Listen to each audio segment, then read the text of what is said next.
तो नेपाल, हिमालय, यहाँ यह क्षेत्र क्या था, गुप्तों के अधीन था कि नहीं था?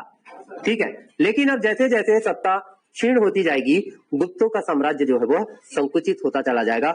हर क्षेत्र के लोग अपने अपने स्थान को क्या करते जाएंगे, स्वतंत्र करते जाएंगे। ठीक है, कुषाण उनसे अलग हो जाएंगे, शक भी छोटे छोटे भागों में बढ़ जाएंगे। ठीक है, अब इनका तो लगभग पतन हो गया, लेकिन जिन क्षेत्रों को मगध से या फिर विदिशा से इन्होंने विजित किया था, वे सभी सामंत अब अपने आप को स्वतंत्र करने में लग गए।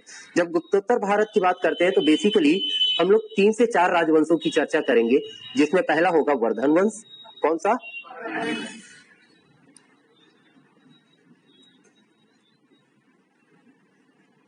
दूसरा पाल नहीं, गौड़ वंश।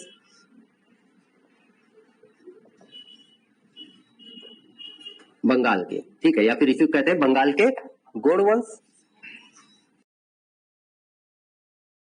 उत्तरगुप्त, मगध और मौखरी वंश। मौखरी वंश से परिचित हैं आप लोग? कैसे जानते हैं? अच्छा, वसाटा देवी, मौखरी बोलने से वसाटा देवी याद आती है ना। ठीक है, तो बेसिकली इन 4 राजवंशों की बात हम लोग आज करेंगे कि जैसे ही गुप्तों का पतन हुआ तो सभी क्षेत्रों ने अपने अपने स्थान को स्वतंत्र कर लिया। अब गुप्त जो है वो उत्तर गुप्त अर्थात गुप्तों का सबसे अंतिम वाला पार्ट, गुप्त जो जितने बड़े साम्राज्य थे उसमें अंतिम शासक जो बचे, जो केवल कहां तक सीमित हो गए थे, मगध तक, तो इनको कहा गया उत्तर गुप्त। ठीक है, इसके अलावा मौखरी वंश कौन सा क्षेत्र? कन्नौज। याद रहेगा कन्नौज? ठीक है, अधिकांश लोगों को याद होगा कन्नौज। ठीक, गौड़ वंश बंगाल।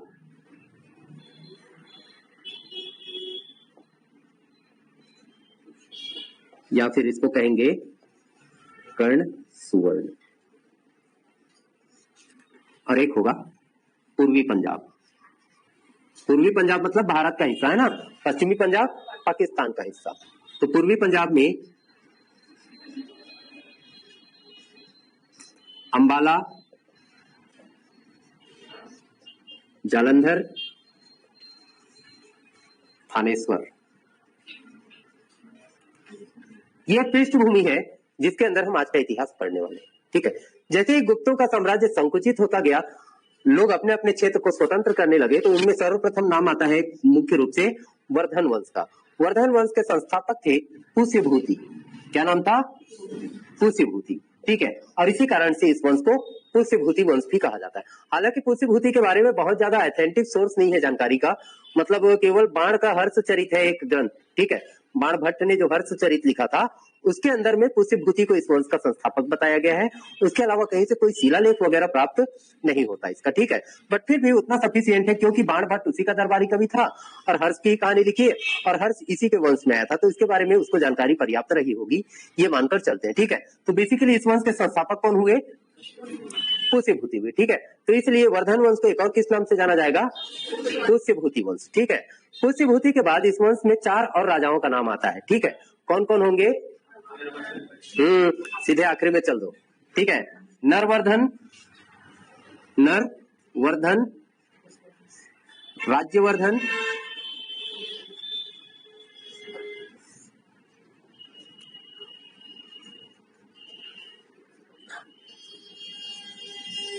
आदित्यवर्धन और प्रभाकर वर्धन। ठीक है, इन 4 राजाओं का नाम आता है किसके बाद? पुष्यभूति के बाद। पुष्यभूति के बाद इन 4 राजाओं में जो सर्वाधिक प्रतापी शासक था, जिसके बारे में बाण ने हर्षचरित में इतने बढ़ा चढ़ाकर शब्द कहे हैं कि वो याद कर पाना मुश्किल है। एक तो संस्कृत है, मींस इनकी महानता का बखान उन्होंने खूब बढ़ा चढ़ाकर किया हुआ है। इनको शकों को पराजय करने वाला, शकों का शत्रु, मालवा क्षेत्र को पराजित करने वाले उनके शत्रु, कुषाणों के शत्रु, अर्थात जिन क्षेत्रों पर इन्होंने आक्रमण किया उनका समूल नाश करते गए और एक बड़े साम्राज्य की स्थापना कर दी किन्होंने? प्रभाकर वर्धन ने। ठीक है, तो प्रभाकर वर्धन को इस वंश का सबसे पहला सर्वाधिक प्रतापी शासक माना गया। प्रभाकर वर्धन के बाद इस वंश को आगे बढ़ाया इनके पुत्र राज्यवर्धन ने। ठीक है, प्रभाकर वर्धन के संतानों का उल्लेख होता है यहाँ पर। प्रभाकर वर्धन के 3 संतानों की बात होती है। कितने? कौन कौन थे? प्रभाकर, ठीक है, वर्धन नहीं लिखा, ओके, आप लोग समझ जाओगे ना, ठीक है। पहला इनका ज्येष्ठ पुत्र था, क्या नाम था उनका? राज्यवर्धन, योग्य व्यक्ति था। दूसरा पुत्र था एक बच्चा हर्षवर्धन, पुत्री थी राज्यश्री, क्या नाम? राज्यश्री है, ओके,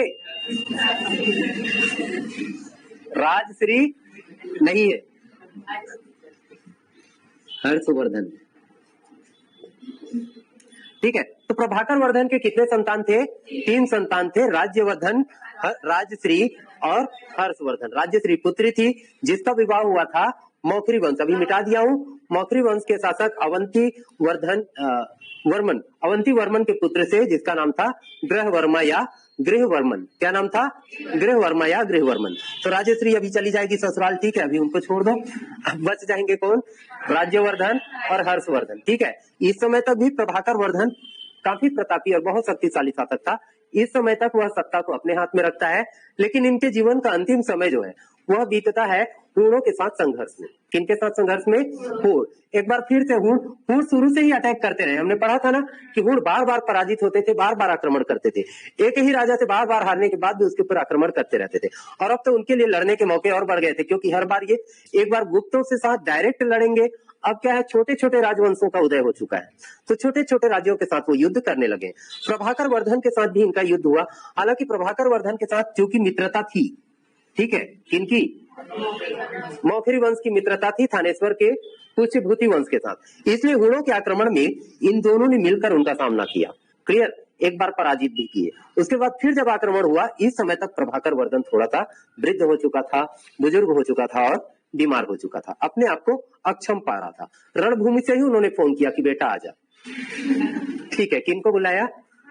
राज्यवर्धन को, ठीक है। अर्थात यहाँ उनका स्वास्थ्य खराब हो गया।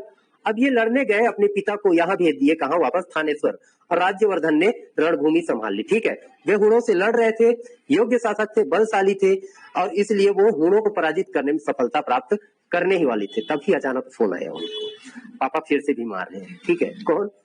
प्रभाकर वर्धन इस बार थानेश्वर में बीमार हो गया। अब उसकी उम्र हो चुकी थी ना, तो वो आनंद फानंद में वहां किसी सेनापति को काम समझाकर फिर भागते हुए वापस आएगा, कहाँ? थानेश्वर आएगा। लेकिन तब तक प्रभाकर वर्धन की मृत्यु हो चुकी होगी। इससे पहले कि वो अपने पिता के मृत्यु के शोक से बाहर आ पाता, उसको फिर से एक नई सूचना मिली। कहां से? कन्नौज से, ठीक है। कन्नौज से एक हरकारा आया। हरकारा मतलब समझते हैं? कितने लोग समझते हैं? कौन होता है हरकारा? सूचना लेकर आता है जो, ठीक है। तो एक हरकारा या संदेश वाहक आया, उसने फिर से एक बुरी खबर सुना दी कि आपके जीजा जी की हत्या हो गई है। किसकी? राजश्री के पति गृहवर्मा की हत्या किसने कर दी? हूणों ने नहीं। अभी इतिहास में बड़ा वो ट्विस्ट है, टर्निंग पॉइंट है। अब हूण तो विदेशी आक्रमणकारी अब कम आएंगे, अब ये आपस में लड़ेंगे। मैंने बताया ना कि सामंत अपने क्षेत्र को विस्तार देने के लिए लड़ेंगे आपस में, ठीक है। अब यहाँ बंगाल के जो गौड़ वंश है, ठीक है, गौड़ वंश जिसकी राजधानी थी कर्ण सुवर्ण, यहाँ का प्रसिद्ध राजा था शशांक, ठीक है। शशांक को श्रेय जाता है बंगाल को साम्राज्य बनाने का। पहला राजा जिसने बंगाल जैसे छोटे से क्षेत्र का विस्तार किया और अपने राज्य को फैलाया पूरे उत्तर प्रदेश तक, ठीक है। अर्थात बंगाल के इसी शासक को श्रेय जाएगा वह साम्राज्य स्थापित करने का, या वह पथ प्रदर्शित करने का, जिस पथ पर आगे चलकर कौन जाएगा? वीर अनेक। ऐसा नहीं कहना, जिस पथ जाए वीर अनेक कहते हैं ना, कौन कहता है?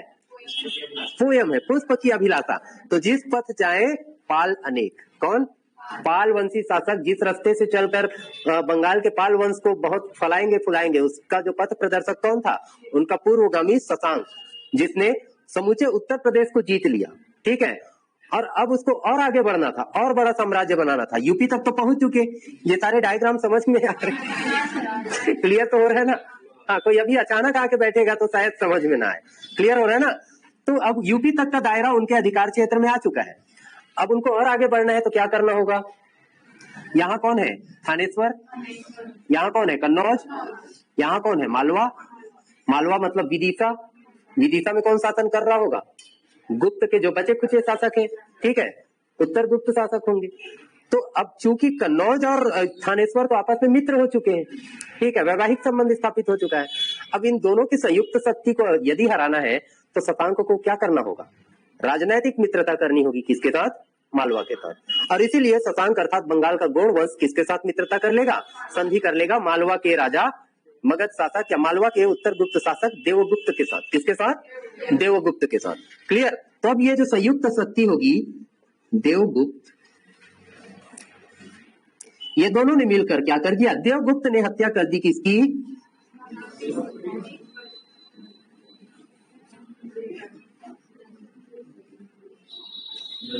ग्रहवर्मन की। ठीक है, अर्थात कन्नौज में आक्रमण किया गया दोनों की संयुक्त शक्ति ने। किसने? पहले इसने आक्रमण किया देवगुप्त ने। किस पर? कन्नौज पर। मिटा दूं? चलो नाम नहीं लिखता हूं, अब नाम लिखता हूं। शशांक, देवगुप्त, ये दो शक्ति है। ये कहां का राजा है? ये कहां का राजा है? अभी यहां पर कौन सा राज्य है? यहां कौन सा राज्य है? ओके, ठीक है। देवगुप्त आक्रमण करेगा किस पर? कन्नौज पर। और हत्या किसकी कर देगा? ग्रहवर्मन की। न केवल ग्रहवर्मन की हत्या करेगा बल्कि राज्यश्री को किडनैप भी कर लेगा। क्या कर लेगा? बंदी बना लेगा। अर्थात ग्रहवर्मन की हत्या कर देना। अब क्योंकि ग्रहवर्मन का कोई पुत्र नहीं था तो अगला राजा कौन बनेगा? उनकी उत्तराधिकारी उनकी पत्नी, ठीक है, वह शासिका बन जाएंगी। इससे बेहतर है कि उनको भी बंदी बना लो, तभी कन्नौज हमारे हाथ में आएगा। यह इनका विचार था। किनका? देवगुप्त का। इसलिए इन्होंने ग्रहवर्मन की हत्या कर दी और राज्यश्री को बंदी बना लिया। इस बात की सूचना मिलती है किसको? जब ये अपने पिता का शोक मना रहा होता है उसी समय उसको सूचना मिलती है कि राज्यवर्धन की ग्रहवर्मा की हत्या कर दी है किसने? देवगुप्त ने। और आपकी बहन को भी बंदी बना लिया है, कन्नौज पर अधिकार जमा लिया है। आनंद फानन में वो क्या करेगा? राज्यवर्धन सीधे आक्रमण करेगा। कहां? देवगुप्त, मालवा में। ठीक है, मालवा आकर देवगुप्त पर आक्रमण करेगा। मालवा आने की आवश्यकता नहीं है क्योंकि ये कहां रहेगा? कन्नौज में रहेगा। अब ये राज्यवर्धन आएगा अपने पूरे दल बल के साथ। गुस्से में, एक तो तीनों भाई बहन में परम प्रेम था, प्रगाढ़ प्रेम था। आज के जैसा नहीं किट कैट के लिए लड़ते हैं, ठीक है। ये दौर अलग था, प्रगाढ़ प्रेम था। दो भाइयों में एक ही बहन थी, बहुत लाडली थी और उसको राजघराने में ही दिए थे। तो वो गुस्से में तो था ही, क्योंकि अभी बहुत ज्यादा समय बीता नहीं था उनके विवाह को। ठीक है, सती प्रथा थी ही। ठीक है, तो एक तरफ उनके जिया जी की मृत्यु का शोक, दूसरी तरफ उनकी बहन